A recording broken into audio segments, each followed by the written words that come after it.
ये हम लोग जो है करंट इलेक्ट्रिसिटी, जो ये आपका करंट इलेक्ट्रिसिटी और इलेक्ट्रोस्टैटिक 4 चैप्टर थे, तो उनको हमने 2 ब्रांच में डिवाइड कर दिया है।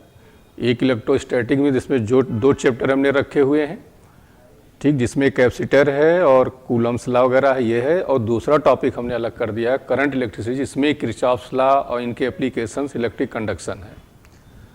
तो हम लोग जो है करंट इलेक्ट्रिसिटी के बारे में करने जा रहे हैं कि इसमें कितने क्वेश्चंस टॉपिक वाइज कैसे कितने आ रहे हैं, वो हमने ईयर वाइज लिखा हुआ है। तो इसमें हमने क्या किया है कि कौन कौन से उस चैप्टर में कौन से टॉपिक इम्पॉर्टेंट हैं, इसको हमने अलग अलग किया है, क्योंकि पूरा चैप्टर आपका इम्पॉर्टेंट नहीं होता है। चैप्टर के कुछ पार्ट होते हैं वो इम्पॉर्टेंट होते हैं, आपको उन पर ज़्यादा जोर देना चाहिए।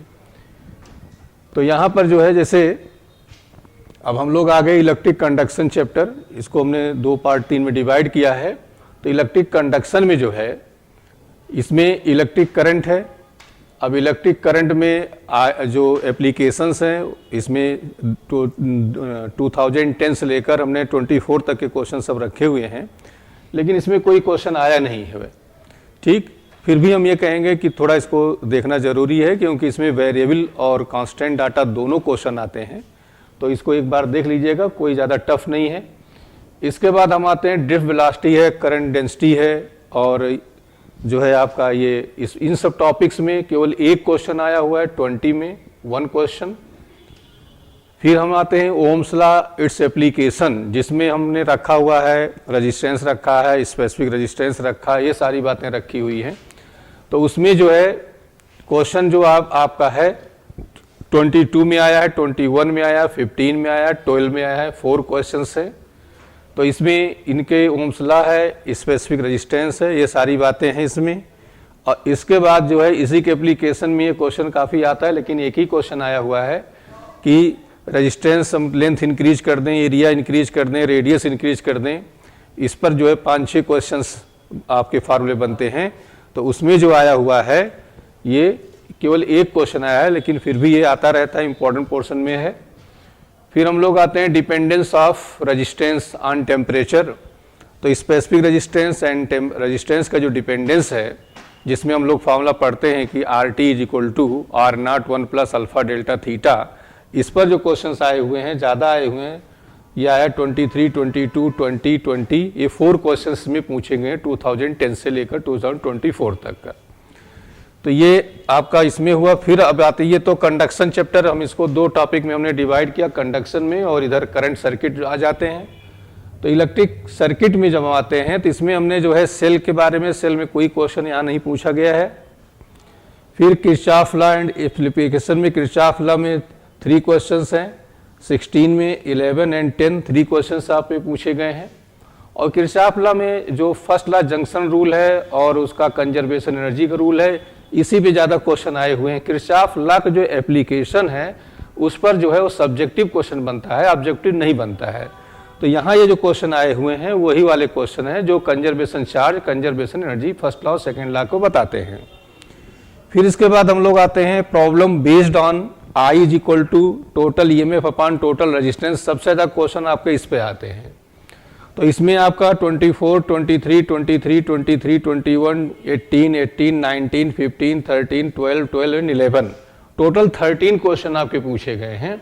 तो इन सब में सबसे ज़्यादा इंपॉर्टेंट टॉपिक आपका यही होता है कि I = total EMF upon total resistance. इस पर सबसे ज़्यादा क्वेश्चन आपके आए हुए हैं, 13 क्वेश्चन।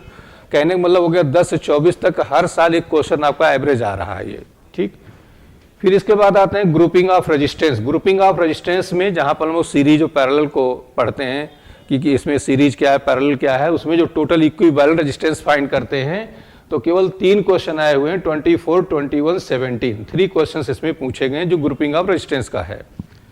फिर इसमें मेजरिंग इंस्ट्रूमेंट हम आते हैं। तो मेजरिंग इंस्ट्रूमेंट में आपका व्हीट स्टोन ब्रिज है, और इसके बाद पोटेंशियोमीटर, ठीक, और ये मीटर ब्रिज, ये 3, और गैल्वेनोमीटर, ये 4 टॉपिक थे, जिसमें पोटेंशियोमीटर लास्ट ईयर भी नहीं था, इस साल भी नहीं है, लेकिन वो इंपॉर्टेंट टॉपिक था, वो हटा दिया गया। अब आपके पास बचता है मीटर ब्रिज बचता है, व्हीट स्टोन ब्रिज बचता है, और इसके बाद कन्वर्जन ऑफ गैल्वेनोमीटर, जिसमें अमीटर और वोल्टमीटर कुछ टीचर्स इसको जो है मैग्नेटिज्म में पढ़ाते हैं, वहाँ पर हमने इसको यहीं पर पढ़ाया, यहीं पर हम लेते हैं। तो मीटर ब्रिज में आपके 2 क्वेश्चंस आए हुए हैं, 20 एंड 14। आसान टॉपिक होता है, फार्मूला बेस्ड होता है, कोई खास फार्मूला भी नहीं होता है, तो इसको आप तैयार कर सकते हैं। 2 क्वेश्चन आया हुआ है। व्हीट स्टोन ब्रिज में भी 2 क्वेश्चन है, 22 एंड 13 में। इसके बाद कन्वर्जन ऑफ गैल्वेनोमीटर, जिसमें हम मीटर और वोल्ट मीटर के बारे में डिस्कस करते हैं, उसमें हमारे पास 18, 14, 12, 11 एंड 10 टोटल 5 क्वेश्चंस हैं। तो इसमें ज़्यादा क्वेश्चंस आपके आए हुए हैं और कुल मिला के हम पूरा ये करते हैं तो 9 क्वेश्चंस आपके आ रहे हैं मेजरिंग इंस्ट्रूमेंट से। तो ये टॉपिक भी आपका इंपॉर्टेंट होता है। यदि इस चैप्टर की हम बात करें कि I is equal to total EMF upon total resistance, वो I is equal to total EMF upon total resistance, वो आपका इंपॉर्टेंट हुआ। इसके बाद मेजरिंग इंस्ट्रूमेंट, ये दूसरा इंपॉर्टेंट पोर्शन हो गया। बाद इसमें हीटिंग इफेक्ट हमने इसको अलग से कर दिया है, हीटिंग इफेक्ट का, जहां पर हम लोग H is equal to I square RT ये सब फार्मूले पढ़ते हैं।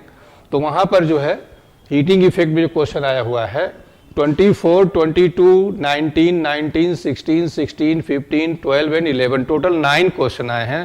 तो ये भी टॉपिक आपकी एक तरह से इंपॉर्टेंट हो गया। एवरेज लगभग 1 क्वेश्चन के आसपास इसमें भी आ रहा है। तो इसमें कोई खास बहुत फार्मूले नहीं है, इसको आप तैयार कर सकते हैं। तो ये टॉपिक भी इस तरह से इंपॉर्टेंट हुआ।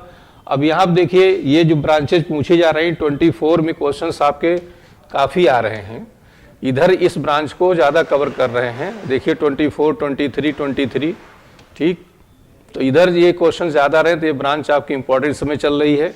23, 22, 20, 22, 21 ये सब में आ रहा है क्वेश्चन। तो ये आपका हो गया जो है करंट इलेक्ट्रिसिटी के बारे में, जिसमें हमने आपको ईयर वाइज टॉपिक वाइज अलग अलग बताया।